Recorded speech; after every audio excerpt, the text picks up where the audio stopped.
चंद्रमा के बिना दुनिया की कल्पना करनी भी मुश्किल है। ये रात में हमारे रास्ते को रोशन करता है। हम इसे दूरबीन की मदद से देखते हैं, चित्रों में बनाते हैं, लेकिन हम शायद ही कभी इसके बारे में सोचते हैं कि ये पृथ्वी पर जीवन में एक बड़ी भूमिका निभाता है। और अगर हमारा ये साथी अचानक अपनी अटैची पैक करके जोर से दरवाजा बंद करके अपनी माँ के पास चला जाए, यानी हमेशा के लिए गायब हो जाए, तो पृथ्वी के लिए समस्याएं खड़ी हो जाएंगी। सभी को नमस्कार। अगर वेयरवुल्व्स हमें देख रहे हैं तो उन्हें शायद ये पटकथा पसंद आए, लेकिन हर किसी को नहीं। ये हमारा चैनल है। यदि आप अभी तक अनुमान नहीं लगा पाए हैं तो चंद्रमा के गायब होने पर क्या होगा और क्या ऐसे कभी हो सकता है, आप पता लगाएंगे, अभी पता लगाएंगे। चलो शुरू करते हैं।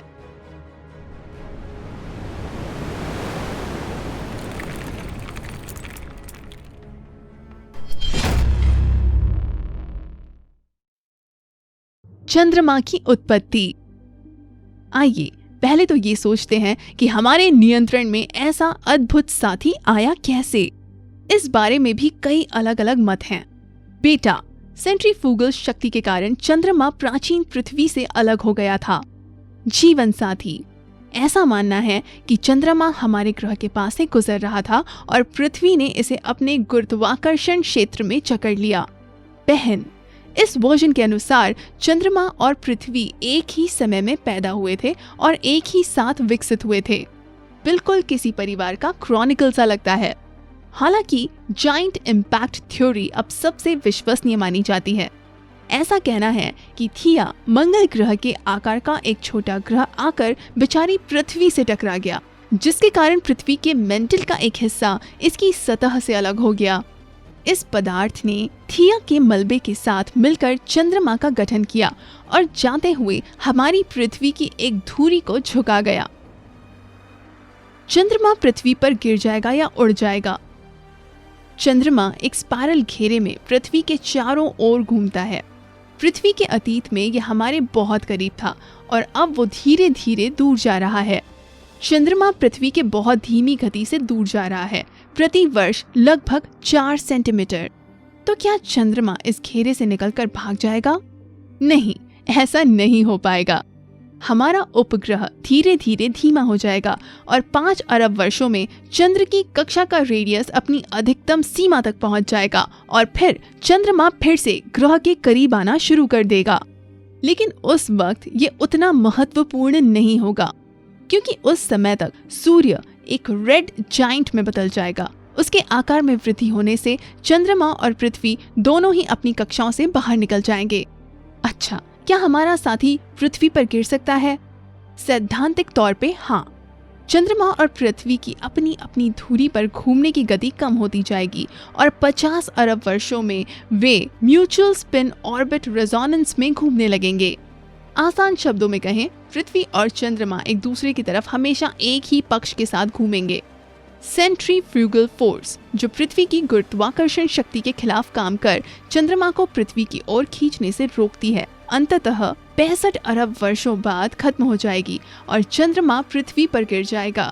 अच्छा, आपको रेड जाइंट के बारे में याद है ना? इसलिए ऐसा कुछ भी नहीं होने वाला। जादुई ढंग से गायब। वैसे तो चंद्रमा को कोई जादुई शक्ति ही गायब कर सकती है, लेकिन हम खुशी से इस बारे में कल्पना करेंगे कि क्या होगा अगर हम अभी ही खो देते हैं। हम सभी जानते हैं कि समुद्र में ज्वार भाटा के लिए चंद्रमा ही जिम्मेदार है। ये एक प्रकार का बुलबुला बनाता है जो दुनिया के महासागरों में 2 उभारों के रूप में, चंद्रमा की दिशा में और दूसरा विपरीत दिशा में। चंद्रमा के प्रभाव के बिना ये बुलबुला फट जाएगा। विशाल लहरें तटों को भर देंगी। पृथ्वी की पूरी सतह पर पानी समान रूप से फैल जाएगा और जब ये सब बवंडर शांत हो जाएगा तो हमारे आम माने जाने वाले ज्वार भी बंद हो जाएंगे। सूर्य के प्रभाव में जल स्तर अभी भी बदला करेगा, लेकिन बहुत कम। निस्संदेह ये समुद्र के निवासियों के जीवन और जलवायु को भी प्रभावित करेगा, लेकिन ये सब तो अभी कुछ भी नहीं। इतने विनाशपूर्वक परिवर्तन पृथ्वी की धुरी के झुकाव को हिलाकर रख देंगे। अभी झुकाव कोण 23.5 डिग्री है, जो मौसम के वार्षिक परिवर्तन का कारण है। जब उत्तरी ध्रुव सूर्य की ओर झुका होता है तो उत्तरी गोलार्ध में गर्मियों का मौसम होता है और 6 महीने बाद पृथ्वी की कक्षा के दूसरे छोर पर उत्तरी ध्रुव सूर्य के विपरीत दिशा में घूम जाता है। जॉन स्नो चिल्लाता है कि सर्दी आने वाली है और ठंड का मौसम शुरू हो जाता है।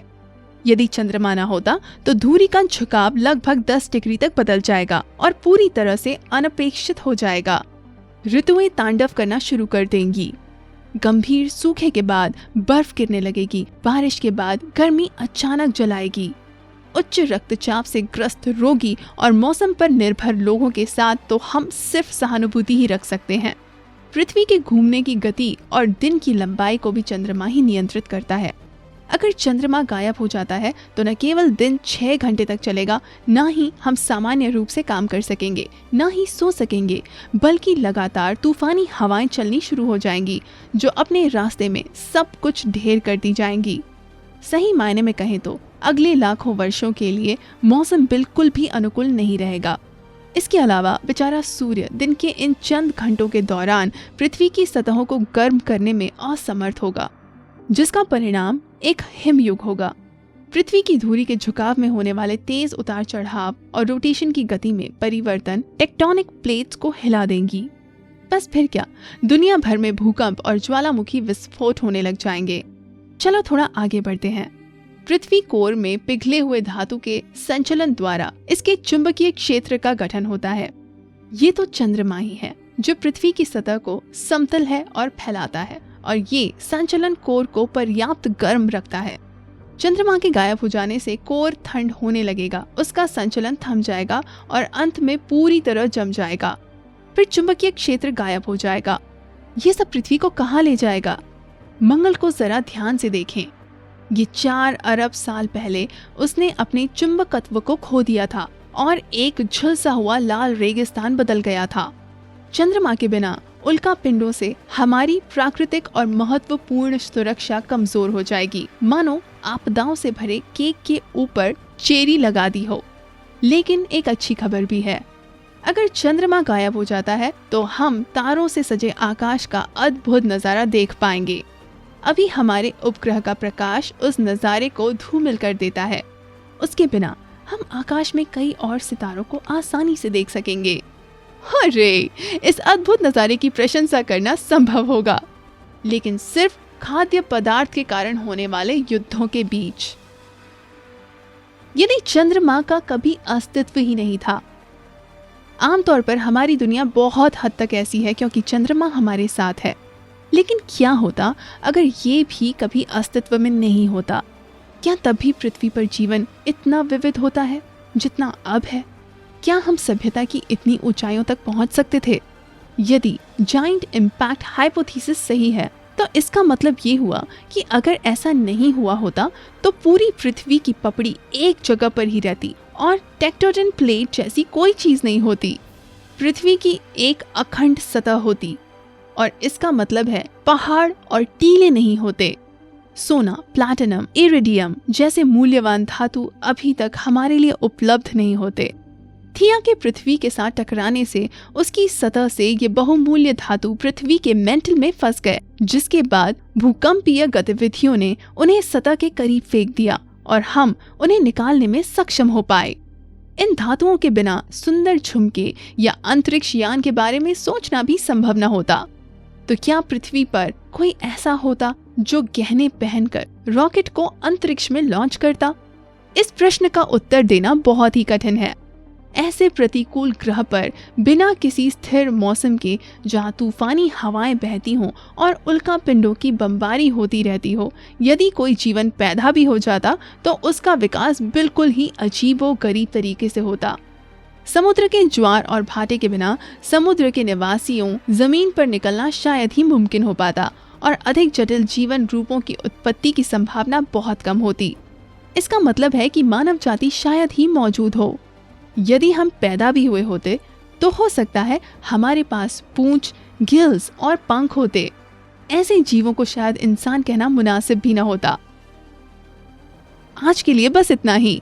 आज का एपिसोड देखने के लिए धन्यवाद दोस्तों। ये तो अच्छा है कि अभी तक हमारा उपग्रह हमें छोड़कर कहीं नहीं जाने वाला। हम चांदनी रात में रोमांटिक सैर का आनंद लेना जारी रख सकते हैं। इस बारे में कल्पनाएं कर सकते हैं कि वहाँ एलियंस रहते होंगे और किसी दिन मानव के लिए एक छोटा कदम और मानव जाति के लिए एक बड़ा कदम दोहराने का सपना फिर से देख सकते हैं। अगली बार तक के लिए आज्ञा। सपने देखना बंद ना करें। फिर मिलेंगे।